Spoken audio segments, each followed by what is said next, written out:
sick of this noise. You're raising your voice.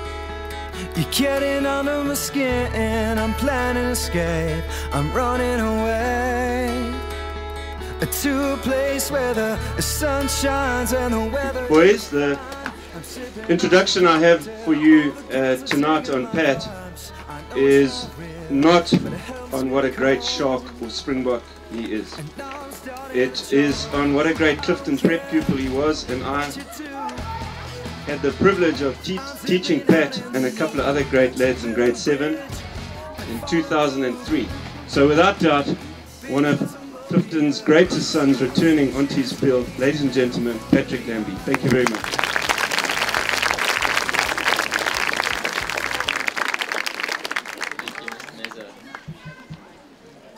Good evening, ladies and gentlemen, and boys and girls.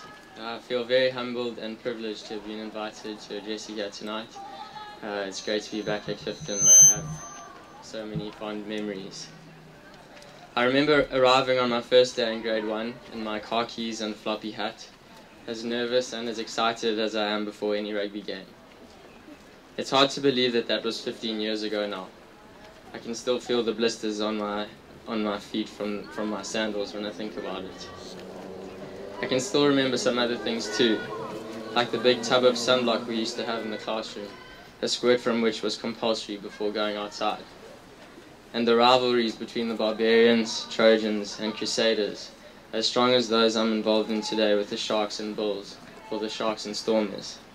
I'm a Trojan, by the way, boys.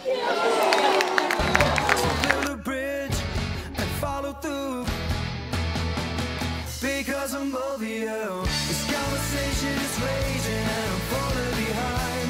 You know I'm lost, daydreaming away. Every second I'm wasting all the valuable time. It's gone, it's lost, daydreaming away. I can still remember the feeling of running out onto this field under the floodlights and the black and white jerseys, with the other boys cheering on. More often than not, we were comprehensively beaten, but the pride and excitement never faded.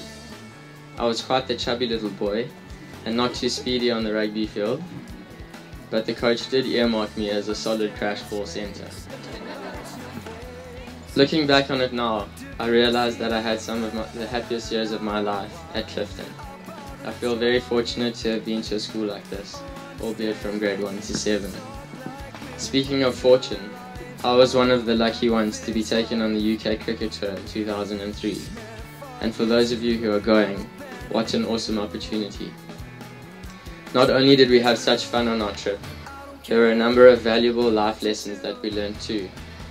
Lessons that have come in handy in my life to date. I for one wasn't big on being away from home. I was a real mommy's boy, as they say. I couldn't even spend the night around the corner at my best friend's house without feeling homesick.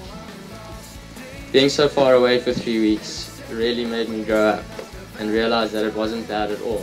It was quite exciting actually. In the profession that I'm in, I've spent up to 6 weeks in a row away from home. Last year I probably spent as much time out of Durban as I did in Durban, if you include 4 trips to New Zealand, 3 to Australia, and a weekend in almost every city in South Africa. But I've been so fortunate throughout my life and career so far to have had the support, guidance and encouragement from my family and friends, from coaches and mentors, and even from people I've never met before.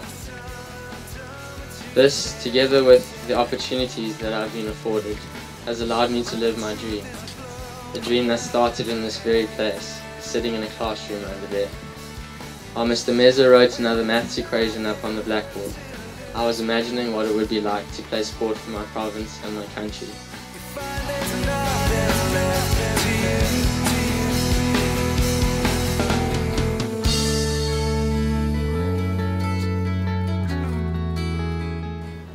I'm confident that those of you who get to go to England in June will have the time of your lives. I wish you all every success, new friendships, wonderful memories, and above all, loads of fun. So thank you very much for having me here today, and for the support that you continue to show to the Sharks and the Springboks. I don't care what you do, I'm simply not in the mood.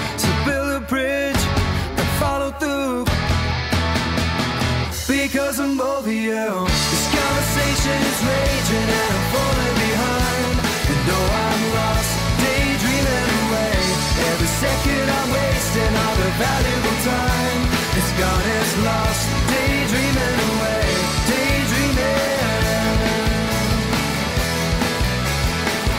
daydreaming away, daydreaming.